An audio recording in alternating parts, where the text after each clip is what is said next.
Bonjour, bonjour. Aujourd'hui, aujourd'hui, nous avons un Toshiba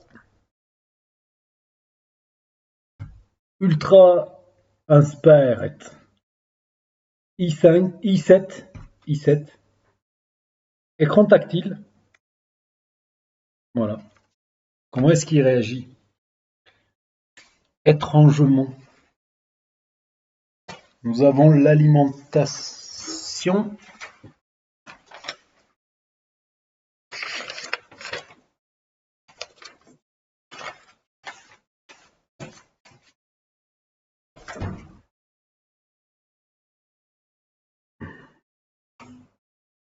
Que j'ai coupé.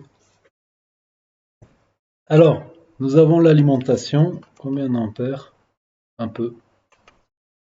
Pas ce qu'il faut, quoi. Je me raccorde et on observe l'alimentation.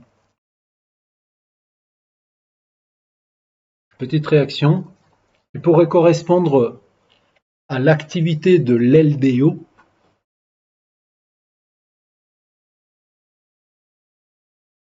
Ok. Mais nous n'avons pas de lumière de charge. Je suis pas sûr que ce soit normal. Oh, maintenant nous l'avons.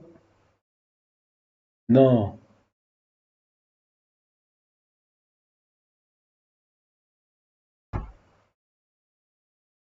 Quoi?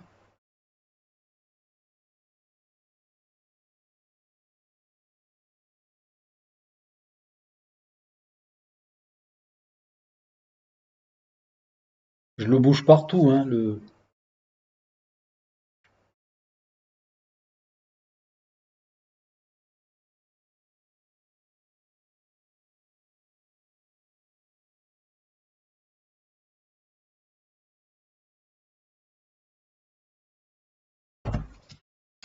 Bah ça alors.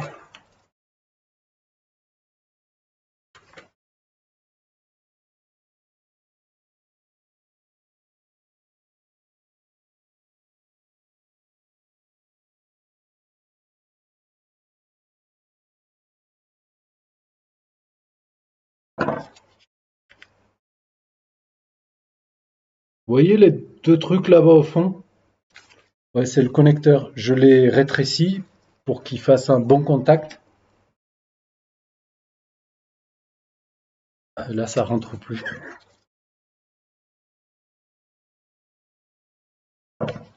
Mais ça chargé. Ouais, ça rentre plus.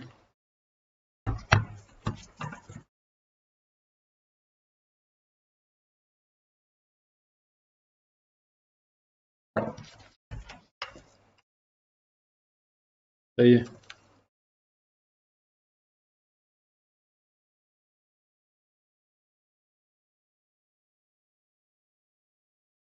Je retire un peu.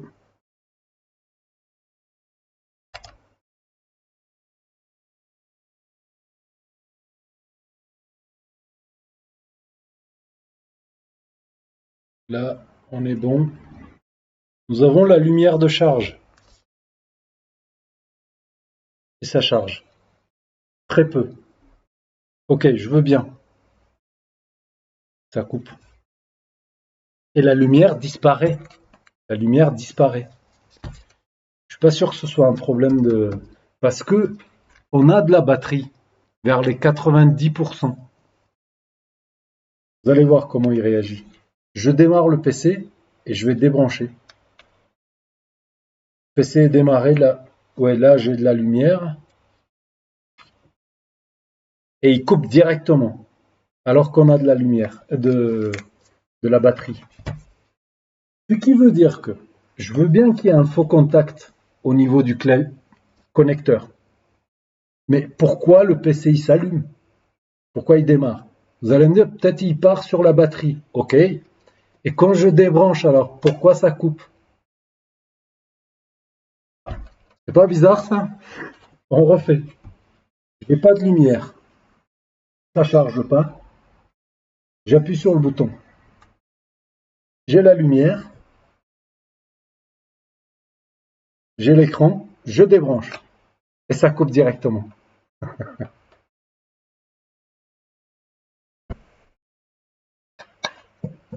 Moi, je trouve ça bizarre. Et je vais aussi vous montrer que nous avons de la batterie. Enfin, si je peux. Que j'ai le code.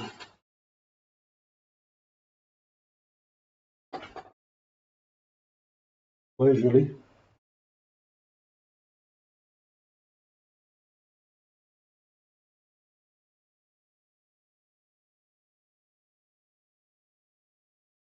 Eh ben maintenant, nous avons la lumière qui vient de disparaître.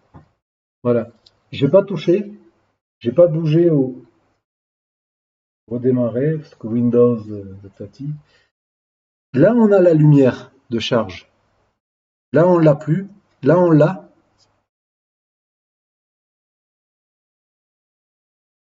Est-ce que c'est la lumière de... Ouais, ouais, ouais, c'est ça. Le témoin, comme quoi on est raccordé. Et alors, voilà. Je vais vous montrer que nous avons de la batterie. Elle est à quasi 90%. Je vais essayer de loguer, voir.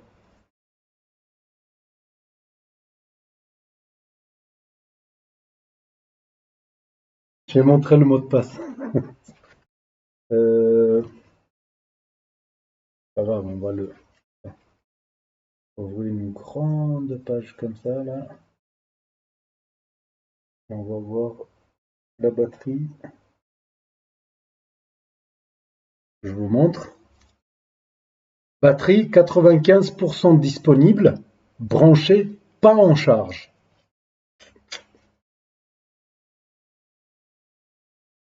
Pour ceux qui sont un petit peu sceptiques, je m'approche.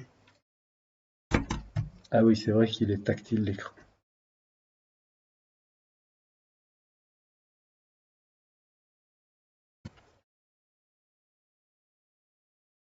« 95 disponible.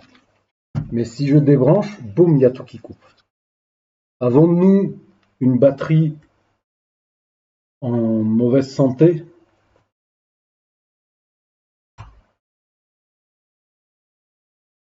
Ou avons-nous un problème de carte mère? Telle est la question. J'ai expliqué tout ceci au client. Il a tout accepté. Il dit, allez, c'est bon. Il a tout accepté. Allez, c'est parti. On va démonter l'ordinateur. Il lui manque une vis.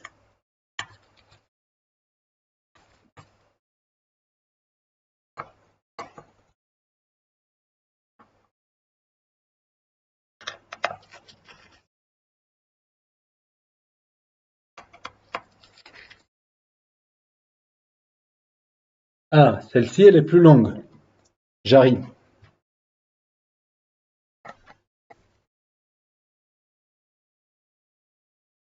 Ouais, celle du milieu, elle n'a pas la même taille. Ça, c'est un coup à se tromper et faire des bosses de l'autre côté.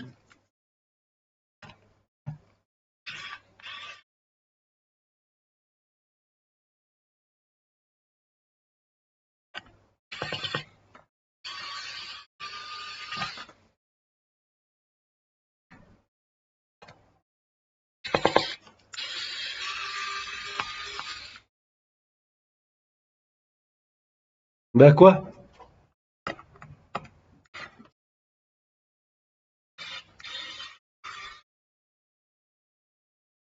J'entends rien.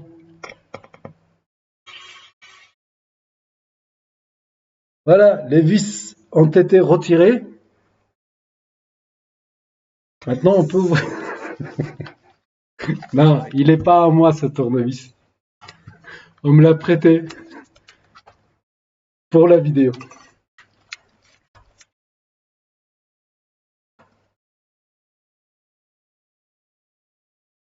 Il y a des vis cachées là?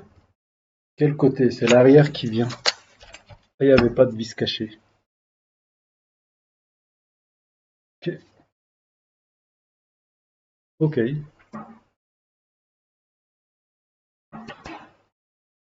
Nous y sommes.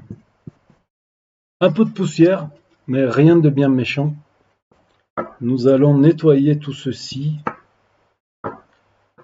Qu'est-ce que c'est que cette batterie? Deux gros fils, plus les data. D'accord. Alors, le port de charge. Ça m'étonnerait que ce soit une histoire de port de charge.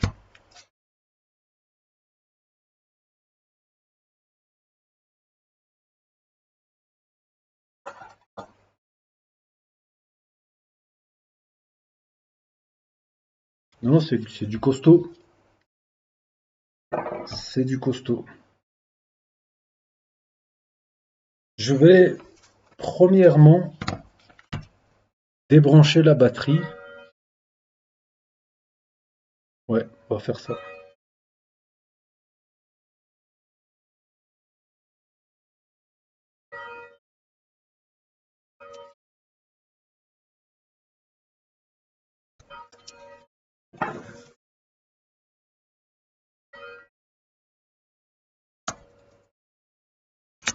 Bah dis donc. Batterie débranchée. Pile BIOS? Non, ça m'étonnerait parce qu'il y a trois. Là, il y a trois pins, mais ici, il y a que deux. Ça part là-dessous. Ça se pourrait. Nous avons un moyen de le savoir. Nous avons des moyens de le faire parler. La masse, le plus, 2,8 volts. Je débranche. J'ai débranché. Au même endroit. J'arrive.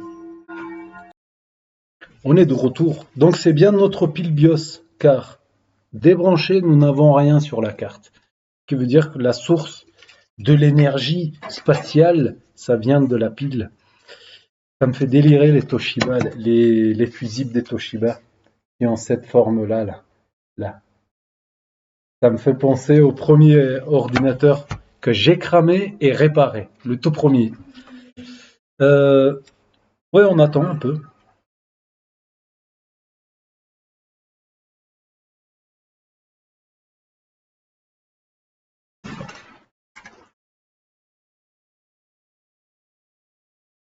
On court-circuite.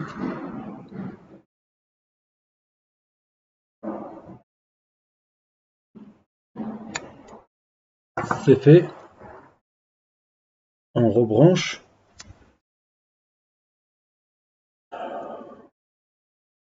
Est-ce que le circuit de charge... Ouais, ça doit être ça.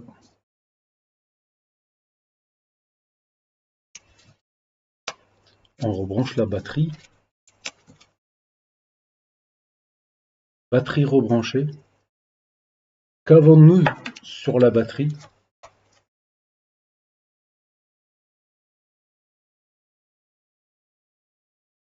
La masse. Est-ce que ma masse elle est bonne? Oh, la pile BIOS, elle s'est Ah non, c'est parce qu'il y a la batterie qui la recharge. Sur le fusible, 16,5. C'est une 14,8 déchargée. Ce qui veut dire que c'est une 4 cellules. 1, 2, 3, 4. Nous avons ce qu'il faut sur la batterie. Notre 19, je veux juste voir si le BATFET il fait son boulot. Le BATFET se trouve entre la batterie et notre véritable 19. En l'absence de notre 19, c'est la batterie qui, à travers le BATFET, c'est son rôle, il fait devenir la tension de la batterie notre circuit principal. Je ne peux plus l'appeler 19 puisque ça va être 16 là, en l'occurrence. Mais aussitôt qu'on branche le chargeur, le BQ chip, la puce de charge, elle le sait, avant tout le monde, elle le sait, elle coupe tout de suite le BATFET pour que la batterie s'arrête au niveau du BATFET et notre circuit principal redevient 19. Donc l'ordinateur fonctionne prioritairement sur le 19. Et il fonctionne sur batterie uniquement quand, en l'absence de batterie. Et il est où notre 19 là?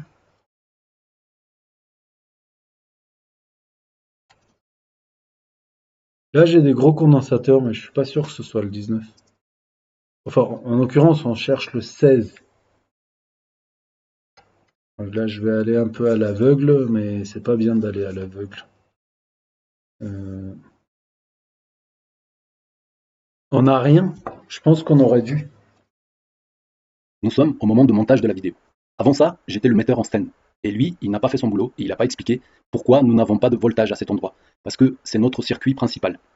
Actuellement, le chargeur n'est pas raccordé, donc notre circuit principal, il devrait être la tension de la batterie. Or, elle est absente. Et elle est absente parce que le problème est toujours là. Je ne peux pas vous en dire plus. Pour pas vous spolier, vous allez comprendre un petit peu plus loin. Voilà. Je me raccorde. Et ça charge. J'ai la lumière de charge. Et ça charge très très bien. L'ordinateur est en route. Mince, il y a le BIOS qui est en train de... Pendant qu'il fait les siens, on va venir ici, la masse. De l'autre côté, pas la masse. 18,7. Ce qui veut dire que ici, c'est notre circuit principal. Tout à l'heure, en ayant branché la batterie, nous n'avions rien. Je suis venu par là aussi. Là, non, c'est la masse. Là, 19 aussi. Ce qui veut dire que la batterie, elle fait pas ça. Elle va pas vers le... L'ordinateur, il se coupe, il se relance. Il y a le BIOS qui est en train de se réinitialiser. Classique. J'ai toujours la lumière de charge. C'est un peu fixe là. Je n'ai pas remarqué ce que j'ai sur la batterie. 16,75, tout à l'heure, c'était pas ça.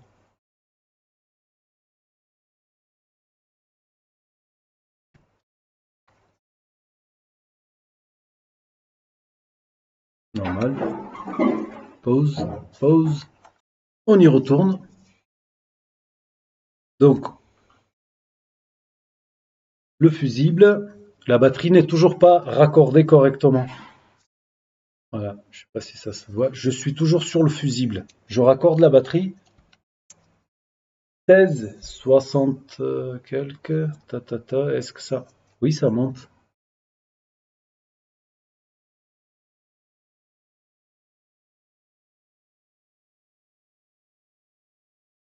Qu'on va avoir 70 parce que ça, j'ai l'impression que la batterie est en train de charger. On a toujours la lumière de charge.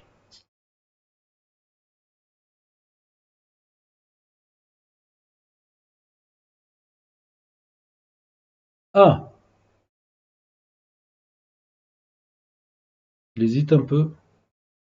On dirait, mais elle est un peu trop chargée pour que on voit une grosse différence. On va démarrer le PC.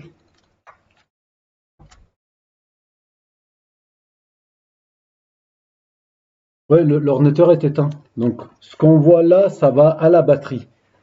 Et la lumière de charge toujours présente. Je vais le mettre de l'autre côté. Il y a ses oreilles qui tombent. Regarde-moi ça.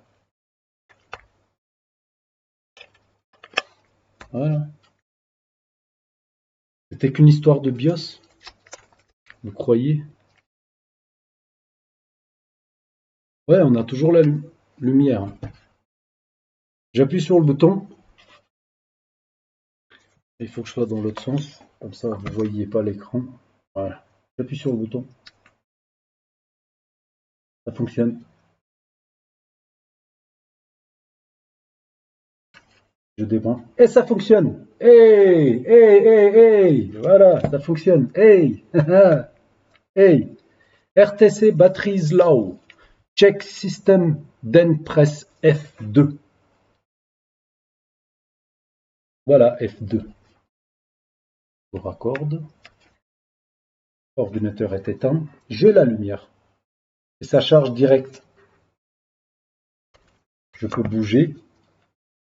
C'est pas un faux contact, hein. Il n'y a vraiment pas de faux contact.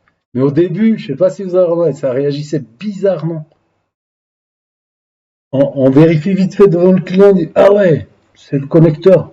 Ah, ça fait ton. Allez, On ouvre, on tombe sur ça. Après, on appelle, finalement, c'était pas ça, finalement, ceci.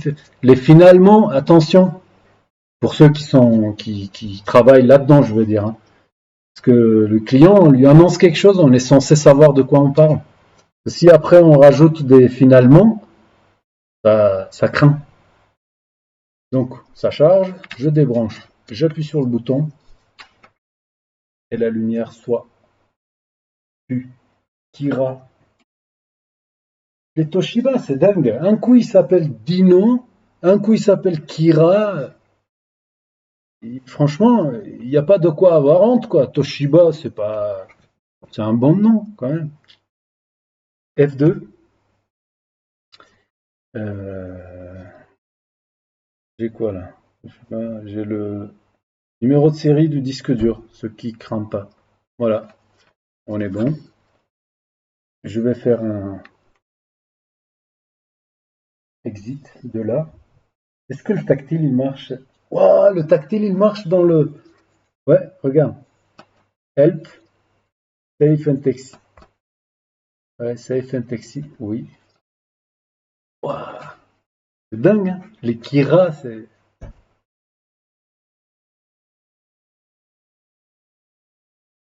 Kira. Qui ira, mais il ira où? Il ira sous le compresseur, oui. Ça fonctionne. Sur batterie. Je vais me loguer, même si tout à l'heure j'ai montré le mot de passe. Je vais l'effacer au montage. Ouais, ça fonctionne. On est sur la batterie. Je vais juste voir combien il nous reste de batterie. Mais là, il faut au moins une petite minute, là, 1 ou 2 minutes, pour que le Super I/O il calcule la capacité de la batterie. C'est le Super I/O ou c'est la puce de charge qui. Enfin, par là, quoi.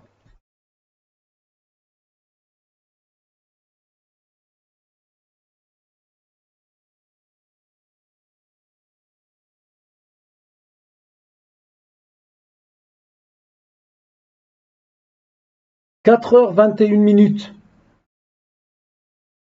4h21 minutes. Oh, c'est à l'envers.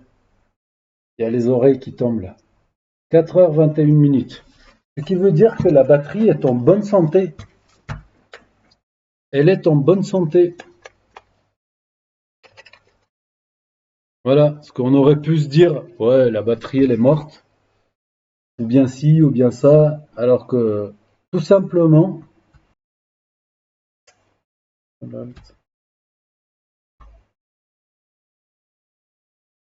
j'ai tout montré du coup. Allez, je vais faire des. Ah, c'est Windows 8. Bah dis donc, ou 8.1. Voilà, ça fonctionne. C'était pas grand-chose. Ça nous a fait une petite vidéo pour vous montrer. Là, j'ai plus qu'à bien souffler correctement, refermer, refaire un test, et c'est terminé. Vous voulez qu'on fasse ça? Allez, on fait ça. J'ai pas grand-chose en ce moment à faire des vidéos. Si, aujourd'hui, en espace d'un quart d'heure, j'ai eu 5 boulots qui sont arrivés différents. Mais c'est pas du boulot hardware, quoi. C'est Windows, disque, machin, enfin des trucs comme ça. À de suite. Je crois que nous y sommes. Il a toutes ses vis. Enfin, j'en ai rajouté une à moi, qui n'est pas de la même sorte, mais c'est pas grave. J'ai un peu nettoyé l'ordinateur aussi. C'est ce que je fais à la fin. Ça peut toujours faire plaisir. Mais j'ai pas pu nettoyer l'écran comme il se doit parce que à l'extérieur, oui, mais dedans, il y a de la poussière. Je sais pas si ça se voit. Ouais, voilà, ça se voit. Tout ça, c'est à l'intérieur. C'est entre la dalle et, et le tactile. On y va? Waouh, ça fonctionne. Et il a même le clavier qui est rétroéclairé. Ah ouais. C'est pas un ordi bas de gamme, même s'il date de l'époque de Windows 8. Et voilà, ça fonctionne. Le tactile toujours, oui. On va faire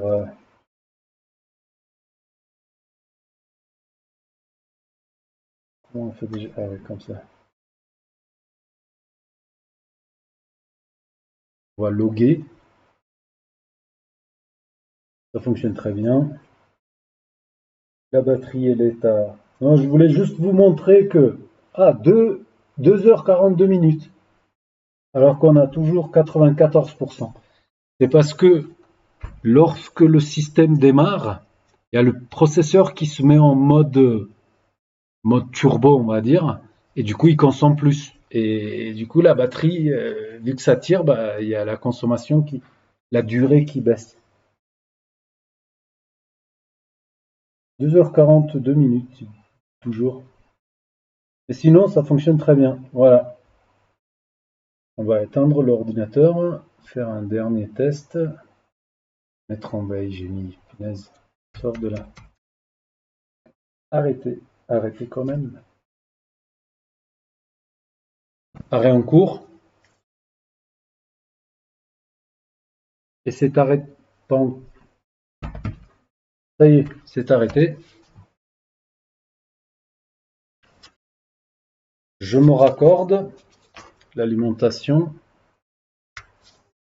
Je vais raccorder. La lumière de charge, boum, présente. 700 mAh. 650. Et ça baisse parce que la batterie elle est presque chargée. Et j'ai toujours la lumière de charge. J'ai beau bouger, c'était vraiment pas un faux contact. Vous avez vu ce que c'était. Mais c'était un problème quand même bizarre. Ouais, bizarre. On aurait pu croire que la batterie... Ouais, c'était une errorisation bizarre.